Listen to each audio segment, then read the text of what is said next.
Sulit pa rin kaya bumili ng isang motorsiklong declutch ngayong 2026 na meron na tayong semi-automatic, manual, tsaka automatic pero sasakyan. Maganda pa rin ba kaya itong motorsiklong ito or baka hype na lang kasi alam naman natin padami na ng padami ang nire-release dito sa Pilipinas when it comes to automatic motorcycles na electronic and hindi pa natin na-include dyan ang ibang automatic motorcycles na napaka-competitive din when we're gonna talk about the specs to price ratio. Kaya naman enjoy ka lang dyan, sit back and relax and let's go! So it has been 5 years nga mga boss na magkaroon ng ganitong klaseng motorsiklo and it has been a privilege to own one after owning the Honda RS125 Fi, which is semi-automatic motorcycle naman yon. Pag-usapan muna natin bakit Suzuki Gixxer Fi yung kinuha ko o yung pinili ko. First thing kasi dyan, bakit Suzuki Gixxer Fi yung kinuha ko is that around 2020 papuntang 2021, I think na-release na sa Suzuki India noon ang Suzuki Gixxer SF. Unfortunately, hindi pa linabas dito si Suzuki Gixxer SF ng mga kapanahonang ganon. And around 2020 papuntang 2021, doon na nirelease si Suzuki Gixxer 155 Fi dito sa Pilipinas. And the Suzuki Gixxer SF is nandito na rin. However, it was the Suzuki Gixxer SF na 250cc. And nung tumingin-tingin ako ng mga video reviews, video comparisons about the Suzuki Gixxer SF, medyo on par lang siya kay Yamaha R15. I think version 3 pa nga yata yun or version 2. Yung napakasikat no na kumparo kay Suzuki Gixxer SF. And doon ako napaisip, budget wise, tsaka fuel consumption wise, masasabi talaga natin that the Suzuki Gixxer SF is mas tipid talaga compared kay Suzuki Gixxer SF. I think the Suzuki Gixxer 155 talaga mga boss is merong around 50 kilometers per liter na fuel consumption estimation. And sa makikita mo mga boss, isang naked sport motorcycle, isang mukhang big bike na motorcycle, sino ba naman ang may ayaw magkaroon ng ganyang klaseng motorsiklo, especially nung mga pandemic days?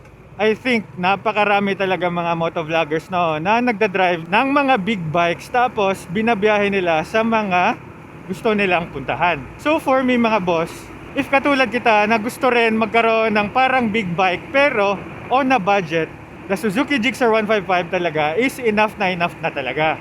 Next naman na nagustuhan ko dito kay Suzuki Gixxer 155 mga boss is that meron itong napakagandang performance for the price that you're paying. The specs ba naman ito when it comes to displacement, torque, power, yung kanyang compression ratio, we can really say that the Suzuki Gixxer SF is more than enough sa presyong ino-offer niya. And that's one of the reasons bakit talaga nagustuhan ko itong si Suzuki Gixxer 155. Next naman dyan boss, ang Suzuki Gixxer ko naman is merong around top speed of 115. I think kaya pa mag 118 yata or 120 pero hindi ko na sinagad. It is more on just seeing it for myself. Kamusta talaga yung performance nito na pagkabili ko nito is price pa around 96,000 or 97, tapos yung total na nabayaan ko is around 98, 99 dahil sa ORCR. And nakita ko yung top speed niya and doon ko nasabi na ang worth it naman din pala talaga. Pangatlo naman na nagustuhan ko talaga dito for the Suzuki Gixxer is that aside sa maganda ang kanyang performance, maganda din ang kanyang maintenance. Napaka budget friendly, wala akong masyadong ginalaw dito, all stock ako. And after 5 years, napaka-less talaga ng hassle na naidadala ng motorsiklong ito sa mga riding experience ko. And enjoy muna natin saglit mga boss, ang ganda ng view natin ngayon.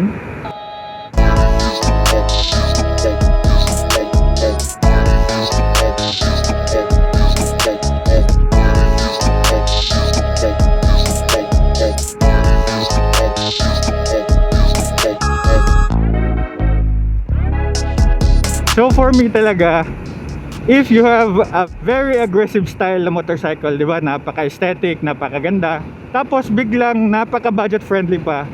I think kahit pa meron ng mga bagong motorsiklong dumadating dito sa Pilipinas, mapapaisip ka talaga if sulit ba talaga bumili ng bagong motorsiklo. And yan naman talaga yung ating main reason talaga, no? Bakit tayo gumagawa ng mga content, bakit tayo gumagawa ng mga review, is that makita natin kung ang mga specs nila sulit ba, and it really has a very big reason ba talaga para makabili tayo ng bagong motorsiklo. Because for me, the Suzuki Gixxer 155 talaga is one of the best pang daily if you're like me din naman na hindi na need ng mas malaking displacement, mas malaking power. Ganito lang yung mga pinagdadaanan lagi, yung mga dailies nila, hindi masyadong kailangan need ng ubod ng laki ng cc ng motorcycle kasi wala namang NLEX tsaka SLEX dito sa Cebu. Meron tayong CC-Lex, makikita nyo yung tulay dyan. Hindi na tayo need bumili ng malalaking displacement para lang makadaan dyan sa mga ganyang tulay. So if you're like me na nasa Visayas region or Mindanao, hindi masyadong ganyan kawais ipang araw-araw ang mga malalaking displacement, but it is still all up to you if nakukulangan sa mga power na mga 155cc, 200cc, 300cc, di ba? And yung budget mo. So if you're the typical Filipino like me na gusto lang gumamit ng motorsiklong maganda tignan, especially sa pang-araw-araw, sa mga trabaho, pang hatid eskwela, yung mga ganon, 150cc na mga motorcycles, mga 125cc na mga motorcycles din, ng mga scooters, alam mo talagang decent enough na tong mga motorsiklong ito para sa mga pang-araw-araw natin. So nagugustuhan nyo na rin ba si Suzuki Gixxer 155 tulad ko? If you're really like 80 to 100% na para bumili ng isang motorsiklo tulad ng isang Suzuki Gixxer, dito talaga natin masasabi na wala naman kasi talaga ang perfectong motor. So ang isa sa mga hindi ko masyadong nagustuhan dito kay Suzuki Gixxer 155 is that nung may pina-repair ako dito kay Suzuki Gixxer SF ko, nagka-issue kasi ito mga boss sa aking throttle cable. And I think iba na yung parts ng old Suzuki Gixxer sa itong new Suzuki Gixxer. So that means kailangan ko pumunta ng mga Suzuki 3S, mga saan ko na pagbilhan, yung mga ganon. And right after it, the experience was not so ganyan ko convenient kasi walang parts si Suzuki. That to the point I have to buy it online. Luckily din naman, meron namang mga parts kay Suzuki Gixxer sa online. And I think Berting Shop yata yung pangalan nun. If nagbabala kayo bumili ng mga Suzuki, yan, meron silang mga genuine parts dyan. So kailangan lang talaga natin maging alisto and magtanong-tanong lagi if nagpapa-maintenance tayo. Nag-i-stack kasi dati yung throttle cable ko na mag-i-stay lang siya sa high RPM pag ganon, yung parang pagkapiga mo, yun, tumutunog talaga siya as an issue. Ngayon naman, isa pang hindi ko masyadong nagustuhan or mga could have been is that yung stock tires kasi nito, although naka-tubeless ito, na maganda yan kasi di ba wala tayong tubeless experience sa Honda RS125 Fi natin, stock tires ni Suzuki Gixxer is very slippery. But not to the point naman na parang isang liko mo lang mai-slide ka na, but if papunta ka ng mga medyo banking-banking na mga daan, ayan, hindi ka masyadong confident na gamitin ito ipang banking, in which sinubukan ko lang naman, and ayun, yun na experience ko. Baka doon ko din talaga nasabi na hindi ako more into banking, yung mga ganun, but more on the adventure experiences na mga napupuntuhan when it comes to motovlogging. And last but not the least mga boss, na hindi ko masyadong nagustuhan or sa tingin ko could have been kay Suzuki Gixxer 155 is that wala itong slipper clutch. Kahit slipper clutch na lang, yung e-clutch, yung quick shifter, kahit wala na yung mga ganon, as long as less yung sakit ng pagka-clutch mo kapag ginamit mo yung motorsiklo mo. Yan, katulad nito, magbe-brake ka or nasa isang traffic na situation ka, mag-change gear ka, kailangan mo magpabilis, magpabagal, yung mga ganon. Medyo sasakit talaga yung kamay ko dito kapag ginagamit ko na to sa mga mata-traffic na daan. And isang advantage yun sa mga scooters na wala sa mga ganitong klaseng manual na motorcycles if i-consider mo man din itong mga ganitong motorsiklo.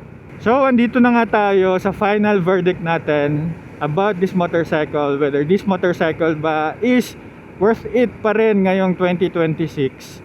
Ang masasabi ko naman is yes na yes if you're the kind of person na katulad ko na parang gusto talaga tingnan yung sarili natin, yung para makikita natin yung sarili natin na maganda yung tindigan, maganda yung pagkakalagay natin. Although maganda pa rin naman yung mga Yamaha NMAX, yung mga Honda ADV na mga ganon, kahit pa naka-scooter sila.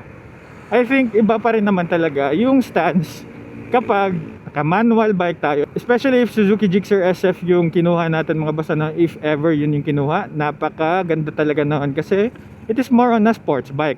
And I think nagustuhan ko rin doon mga boss kasi hindi yung klaseng sports bike na sub-sub talaga. It is more on the sports bike na slash touring. So, imaginein mo, ganon ka, naka Suzuki Gixxer SF ka, tapos merong top box tsaka saddlebag.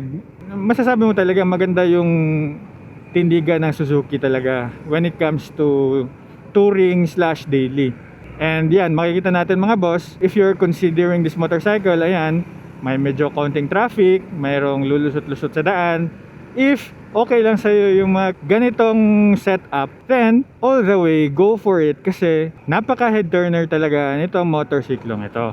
And if you're like me naman mga boss, ano, makikita naman natin dito that depende talaga sa personality mo alin yung babagay sa'yo. But for me na merong ganito, I can really say okay naman din talaga itong motorsiklong itong si Suzuki Gixxer. Pero kayo ba mga bossing, ano sa tingin nyo, ang thoughts nyo about the Suzuki Gixxer 155? Sulit pa rin ba magkaroon ng manual motorcycles ngayong 2026? Or mag-scooter na tayo para mas komportable ang pang-araw-araw natin? Pakilagay nga dyan sa comment section. And if nagustuhan nyo yung mga ganitong klaseng videos, ano, you can follow me for more. Like this video na rin and make a comment down below if meron ka mga questions or suggestions na pwede natin pag-usapan dyan together with the community. You can also support me by purchasing helpful products dyan sa mga affiliate videos ko, and always remember lang to ride safe and see you on my next video.